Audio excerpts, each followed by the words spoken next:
Hola, profe, buenos días. Podemos empezar. Hágale, Susa, de una.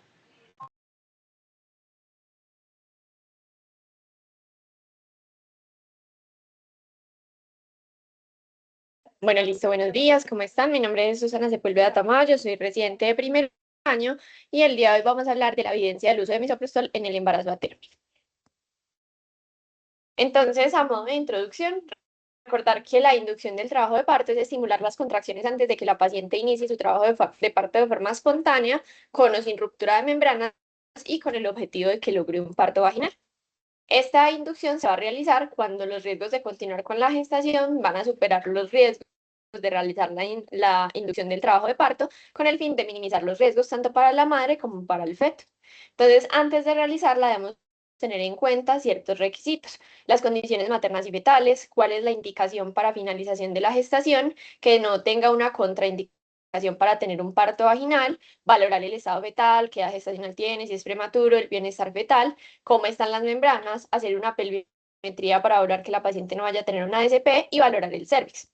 Entonces, las causas más frecuentes de inducción del trabajo de parto serán la coriamnionitis, la muerte fetal, en general todos los trastornos hipertensivos asociados al embarazo, la ruptura prematura de membranas, la gestación posttérmino y las condiciones maternas y fetales ya específicas, como por ejemplo una diabetes mellitus, una restricción del crecimiento fetal, un oligohidramnios. Entonces, ¿por qué va a ser muy importante hablar de este tema? Porque hasta el 89% de las pacientes que van a ir a una inducción del trabajo de parto requieren maduración cervical y por eso es fundamental conocer cuáles son los métodos que tenemos disponibles, en este caso pues haciendo énfasis en el misoprostol, cuál es la dosis, las vías que se utilizan y los efectos adversos de este medicamento. Entonces, los métodos de maduración cervical se van a dividir en tres grandes categorías: los farmacológicos, los mecánicos y el uso combinado de métodos farmacológicos y mecánicos. Dentro de estos métodos farmacológicos tenemos las prostaglandinas, que son derivados del ácido araquidónico, y acá tenemos el misoprostol, que va a ser pues un análogo de la prostaglandina E1, y la dinoprostona, que va a ser pues una prostaglandina E2. Estos van a ser fundamentales durante el trabajo de parto porque producen maduración cervical y contracciones miometriales, siendo el misoprostol mucho mejor en cuanto a las contracciones miometriales que la prostaglandina E2. Entonces, ¿qué es la maduración cervical? Es ese proceso en el que se presenta ablandamiento y borramiento del cérvix para preparar el cuello para el trabajo de parto. ¿Y qué cambios se van a presentar? Entonces, la matriz celular va a cambiar, esos haces de colágeno se van a debilitar y van a perder resistencia. Hay interacción de varios factores, citocinas, ácido hialurónico y elastasa, que provocan un borramiento cervical. Entonces, aunque este proceso se produce pues como de forma natural, como parte de la progresión hacia el parto como tal, en las personas en las que realizamos una inducción del trabajo de parto, esa se puede estimular mediante los métodos mencionados anteriormente.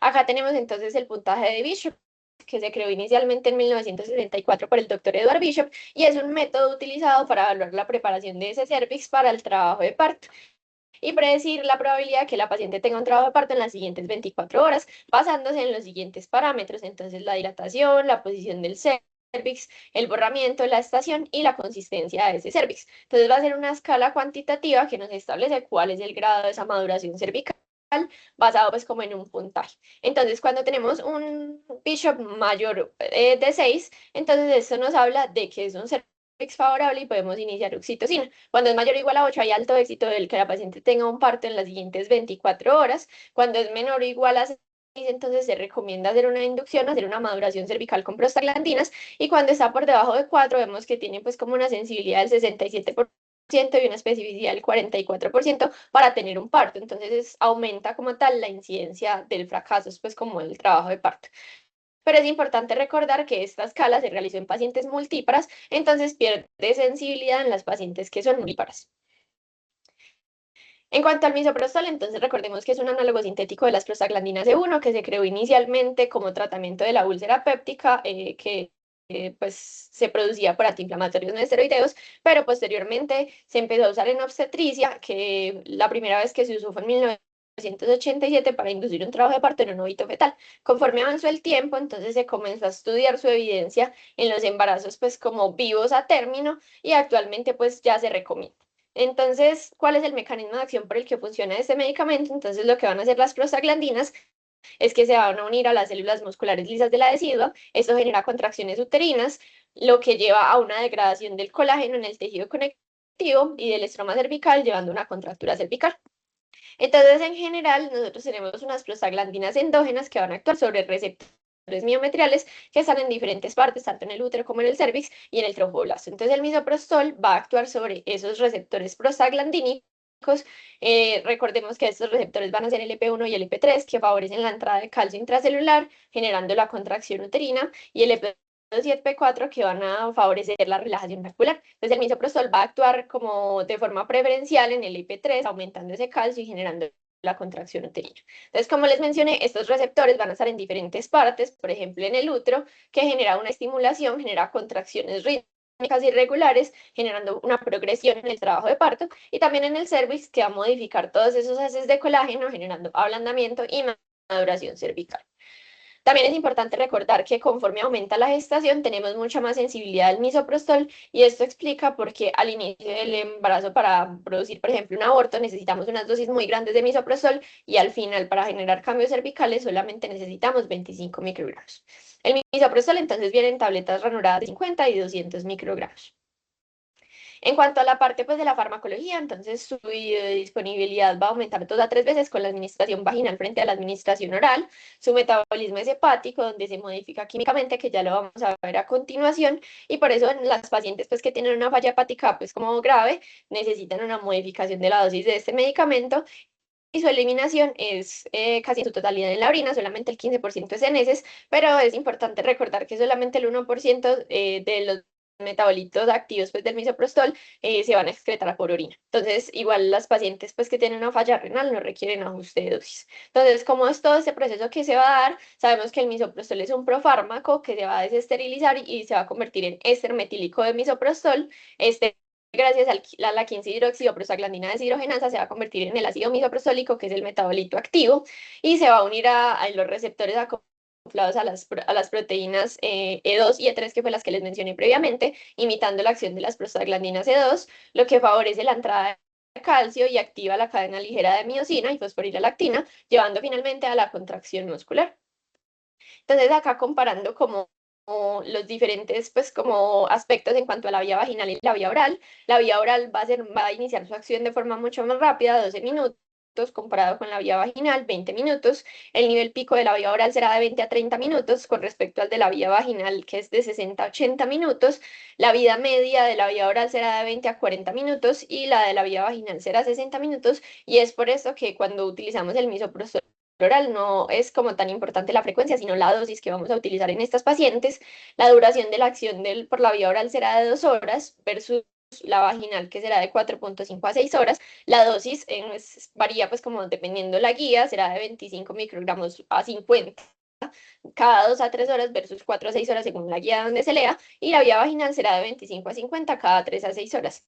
La equivalencia de la vía vaginal con respecto a la vía oral será el doble de la dosis de la vía vaginal.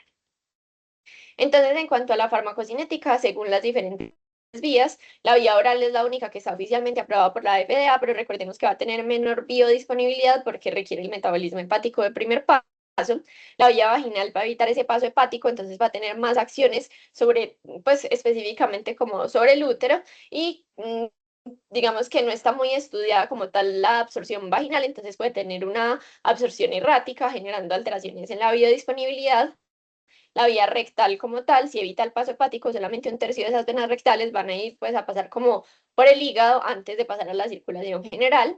La vía bucal, entonces eso me pareció muy importante porque uno a veces tiene como cierta confusión sobre la vía bucal con la vía oral. Entonces la vía bucal es aquella en la que la paciente se pone el misoprostol en el carrillo, se mantiene por 30 minutos hasta que se absorbe y luego pues, se deglute pues como los residuos pues como restantes. La absorción va a ser muy similar a la ruta vaginal, con efectos similares en cuanto a pues a los localizados en el útero en cuanto al tono y a la actividad, pero sus niveles séricos van a ser mucho más bajos. Y en cuanto a la vía sublingual, es que la paciente se pone la tableta abajo de la lengua y la mantiene por lo menos 20 minutos hasta que esta se absorba en su totalidad y luego se degluten los fragmentos restantes.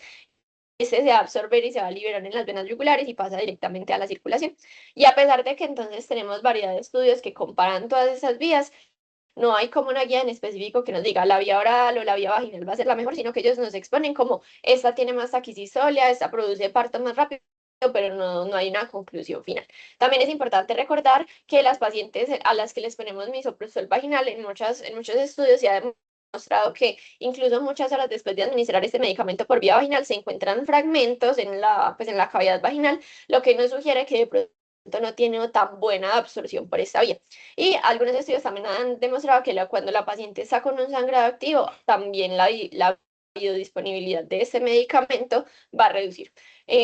También quise traer pues como otra cosa que me parece importante, que uno a veces escuchaba que los profes le decían como humedezca el misoprostol para que actúe mejor. En realidad eso no tiene evidencia, pues no hay una evidencia que nos diga que seco o húmedo va a tener una mayor absorción. En cuanto a los efectos adversos, principalmente serán la taquicistolia, la hipertonía y los cambios en la frecuencia cardíaca fetal. Tenemos entonces efectos adversos que pueden ser digestivos, como diarrea, dolor abdominal, náuseas, vómitos y flatulencias, efectos cardiovasculares como hipotensión, arritmias, edema, tromboembolismo, el sistema nervioso central, cefalea, mareo, confusión, síncope y temblor, efectos respiratorios como tos y disnea, osteomusculares como mialgias y artralgias, la taquidistolia y la hipertonía previamente mencionadas, la fiebre que va a estar mediada por prostaglandinas dos que cruzan la barrera hematoencefálica y actúan esas neuronas termosensibles, y la ruptura uterina que se presenta en uno de cada 10.000 casos. Es importante recordar que estos efectos adversos van a disminuir con el uso de la vía vaginal y las guías no dicen que hay una dosis tope de misoprostol. En cuanto a las contraindicaciones, entonces que la paciente tenga un antecedente de cirugía uterina, como por ejemplo una cesárea. Los estudios lo que han mostrado es una tasa de ruptura uterina del 10 al 12% en estas pacientes, incluso con dosis bajas de misoprostol. Por eso la evidencia disponible no nos da suficiente seguridad como para usar este medicamento en estas pacientes que tengan una cicatriz uterina. Que la paciente tenga un patrón uterino hipertónico, que haya un sufrimiento fetal cuando el parto no es evidente o que tenga como tal contraindicaciones para inducir el parto. Entonces, una mala presentación, como que el feto esté transverso o esté oblicuo, que tenga una placenta previa, una creatina placentaria, una basa previa, factores maternos, que la paciente tenga una cirugía, una cicatriz uterina por cirugía previa, una miomectomía previa, una ruptura uterina previa, que tenga un herpes genital activo y ya como tal aspectos fetales, entonces que las pruebas de bienestar fetal nos digan que ese bebé no va a aguantar un trabajo de parto vaginal, como por ejemplo alteraciones en el Doppler o un prolapso de cordón. Entonces vamos a hablar un poco de lo que nos dicen las diferentes guías. La maduración cervical sugerida pues por la COG, esta guía fue como la última que se actualizó, que fue en 2025. Ellos nos dicen que podríamos utilizar dosis orales de 50 a 100 microgramos cada 4 horas o 25 microgramos cada 2 horas, y si lo usamos por vía vaginal, 25 microgramos cada 3 a 6 horas. Ellos también hacen énfasis en los métodos combinados, es decir, balón asociado a misoprostol. Sin embargo, ellos hacen énfasis en dos aspectos claves: que la administración sublingual y oral de misoprostol tiene una absorción más rápida y unos niveles séricos pues, que son mucho mayores con respecto a las otras vías, lo que puede generar pues como una eficacia más rápida de este medicamento, pero digamos que como no hay tantos estudios en cuanto a la vía sublingual y en cuanto a la vía bucal, lo que se ha demostrado es que estas vías se asocian a mayor taquicistolia, entonces ellos no recomiendan el uso de estas vías de rutina. Entonces, ¿qué es lo que sugieren con respecto a la vía oral? Ellos nos dicen que se han demostrado tasas similares de taquicistolia cuando se utilizan las dosis orales el doble de la vía vaginal, pero que cuando se utiliza la vía oral y la vía vaginal la misma dosis va a ser incluso generalmente menor la taquicistolia por vía oral que por vía vaginal. Que la dosis óptima será de 25 microgramos cada 2 horas. Sin embargo, hay muchas limitaciones en cuanto a los datos que nos digan la dosificación óptima y cuál es la dosis máxima de misoprostol para que se logre un parto en las siguientes 24 horas. Importante recordar que la concentración plasmática de este medicamento por vía oral será entre 2 y 60 minutos y luego disminuye rápidamente a las 2 horas de administración. En cuanto a la vía vaginal, entonces será 25 microgramos cada 3 a 6 horas. Este es eficaz para lograr la maduración cervical. Sin embargo, se han realizado algunos estudios en los que incluso se utilizan dosis de 50 microgramos, pero esto aumenta la tasa de taquicistolia y obviamente pues con esto la tasa de parto en las siguientes 24 horas o incluso la tasa pues como también necesaria. Recordar que la concentración plasmática por vía vaginal será entre 1 a 2 horas y luego va a disminuir gradualmente hasta el 60% de su concentración a las 4 horas. Esta guía de la COG no nos fija un número definitivo, pues como de dosis de misoprostol, pero ellos sí nos dicen que no deberíamos usar más de 24 horas las prostaglandinas, entonces eso corresponde, según las dosis que ellos recomiendan, aproximadamente 4 a 6 dosis si utilizamos la vía vaginal o 6 a 8 dosis si utilizamos la vía oral. Pero igual es importante siempre antes de aplicar la dosis, pues revalorar a la paciente. Entonces, en cuanto a la vía oral, ellos nos dicen que es recomendada para que la paciente tenga una menor hiperestimulación. Lo que ya mostrado es que tiene menos incidencia de taquidistolia con cambios en la frecuencia cardíaca fetal, 3.9 por vía oral versus 5.7 cuando usamos la vía vaginal, y por ende, como tiene menos taquidistolia, tiene menos tasa de cesárea por estado fetal no tranquilizador, pero a su vez tiene menos tasa de partos vaginales en las siguientes 24 horas. En cuanto a la vía vaginal, se recomienda pues cuando necesitamos tener un parto rápido en la dosis pues como que ya mencioné, y tiene más eficacia para lograr un parto en las siguientes 24 horas. Pero cuando utilizamos dosis que son mayores a 25 microgramos, esto aumenta significativamente como los cambios en la frecuencia cardíaca fetal, y por ende pues probablemente la paciente llegue a una cesárea, pero esto sin mejorar las tasas de que la paciente tenga un parto vaginal. Quise traer como esta parte pues como importante porque ellos también hablan de los métodos combinados, entonces es importante pues como recordar la dilatación mecánica. En un apartado de esta guía nos dicen que estos métodos incluso pueden ser más seguros que los métodos farmacológicos, y hacen esta aseveración teniendo en cuenta pues una revisión sistemática de cientos de ensayos en los que se incluyó a más de 20.000 pacientes, y nos dicen que el balón va a ser igual de efectivo que el misoprostol o la inaprostona en cuanto a la tasa de cesáreas y en cuanto al parto vaginal dentro de las siguientes 24 horas, y que incluso tienen un mejor perfil de seguridad que estos dos medicamentos. Pero hay algunos otros estudios que dicen que no logran tanto, pues como no logran tener pues como el parto vaginal en las primeras 24 horas, o que muchas veces no logran tener el parto vaginal. Entonces, dentro de estos métodos de dilatación mecánica, su objetivo o su mecanismo de acción es que hacen presión sobre el orificio cervical interno, generando liberación de prostaglandinas, y así es como actúan. Entonces acá tenemos la sonda Foley, esta sonda de insuflar con de 86 horas, necesita ponerle tensión.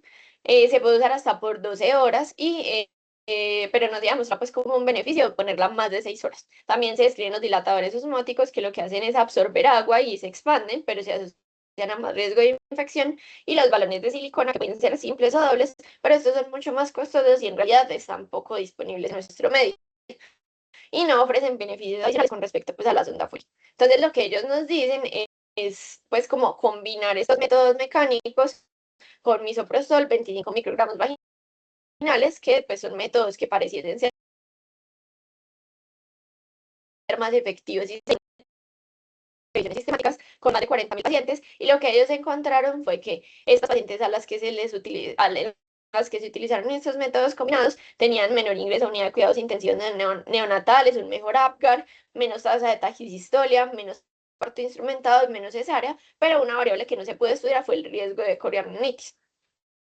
En cuanto a otras guías, entonces la FIGO en su última actualización en 2023 nos recomienda para inducción del parto en embarazos mayores a 28 semanas utilizar de 25 a 50 microgramos cada 4 horas, o si es por vía oral de 50 a 100 microgramos cada 2 horas.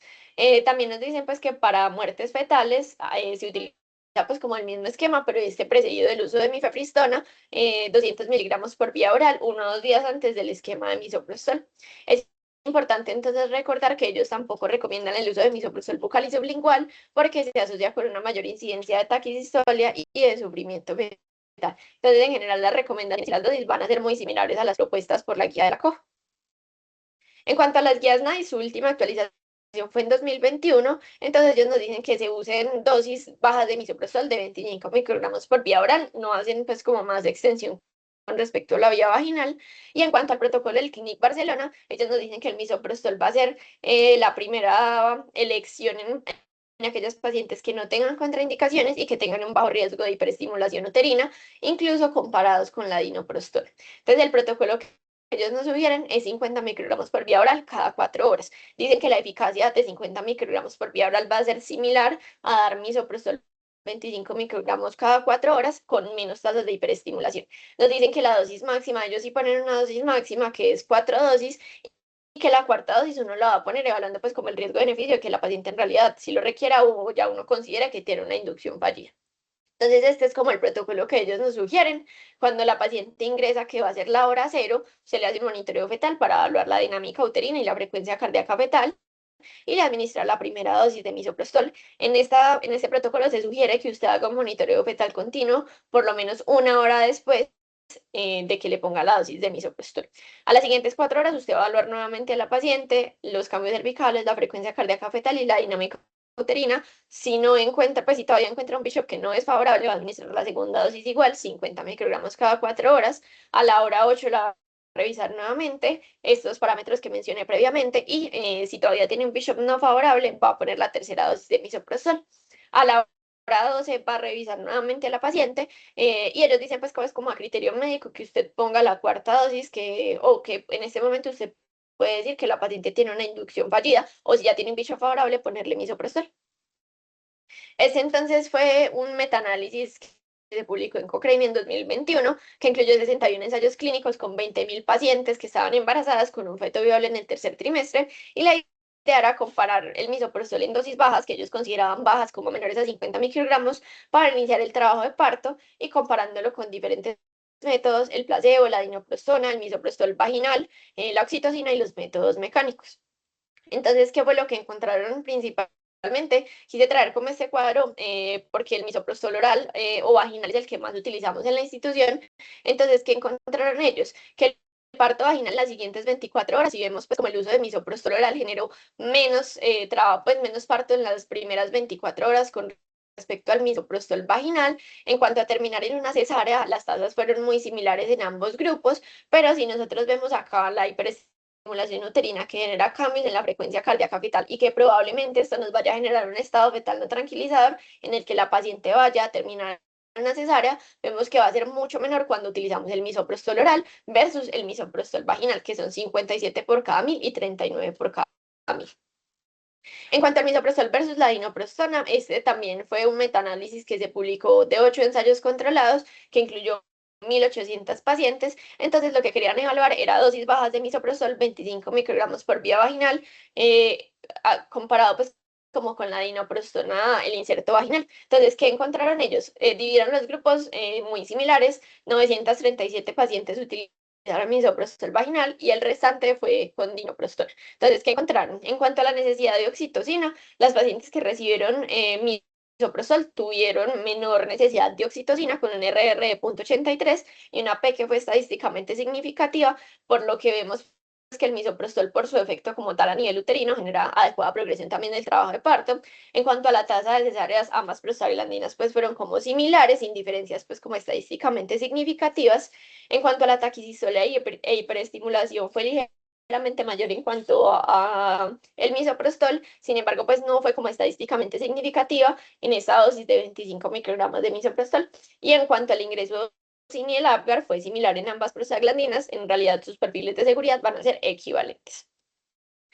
Finalmente, entonces, el monitoreo fetal de estas pacientes, ¿cómo se va a realizar? Entonces, en todas las pacientes en las que hagamos una inducción con misoprostol, debemos evaluar la actividad uterina y la frecuencia cardíaca fetal, pero ellos no dicen por cuánto tiempo y qué tipo de monitoreo, si monitoreo fetal continuo o monitoreo fetal intermitente. Entonces, esto será según el protocolo institucional. Pero lo que sí dicen es que usted, antes de aplicar la dosis de la prostaglandina, debe tener un monitoreo fetal para detectar si la paciente tiene una taquicistolia, lo que contraindica pues que la paciente reciba prostaglandinas, o si tiene un estado fetal no tranquilizador en una paciente pues que no se le puede poner el misoprostol. Algunas guías también sugieren realizar un monitoreo fetal por una hora después de que se ponga el misoprostol para evaluar que la paciente pues vaya a tener una taquicistolia. Lo que se ha demostrado en los estudios es que la taquidistolia se va a presentar dependiendo de la vía y de la dosis. Entonces, en cuanto a la vía vaginal, 3.5 cuando tiene dosis de 25 microgramos, y si es oral, 5.9 con dosis altas de 50 a 100, y en dosis bajas de 25 microgramos, 3.9%. En cuanto a las conclusiones, entonces recordemos que el misoprostol se va a poder utilizar por diferentes vías. Las que recomiendan las guías son la vía vaginal y la vía oral y tienen una eficacia comparable, aunque difieren como tal en la farmacocinética y en la rapidez de la absorción, que las dosis bajas de misoprostol serán las más recomendadas porque tienen pues una buena eficacia, menos riesgo de taquicistolia e hiperestimulación uterina y por ende que la paciente pues tenga menos estados vitales no tranquilizadores y que vaya a terminar en una cesárea. Esta es una alternativa muy efectiva porque si la comparamos con la dinoprostona va a ser mucho más barata, no requiere refrigeración porque es termoestática y va a ser mucho más disponible, especialmente en los entornos pues como de bajos recursos, si lo comparamos con otros métodos de la inducción del parto. Y ya, muchas gracias. No sé si tengan alguna duda, pregunta, comentario.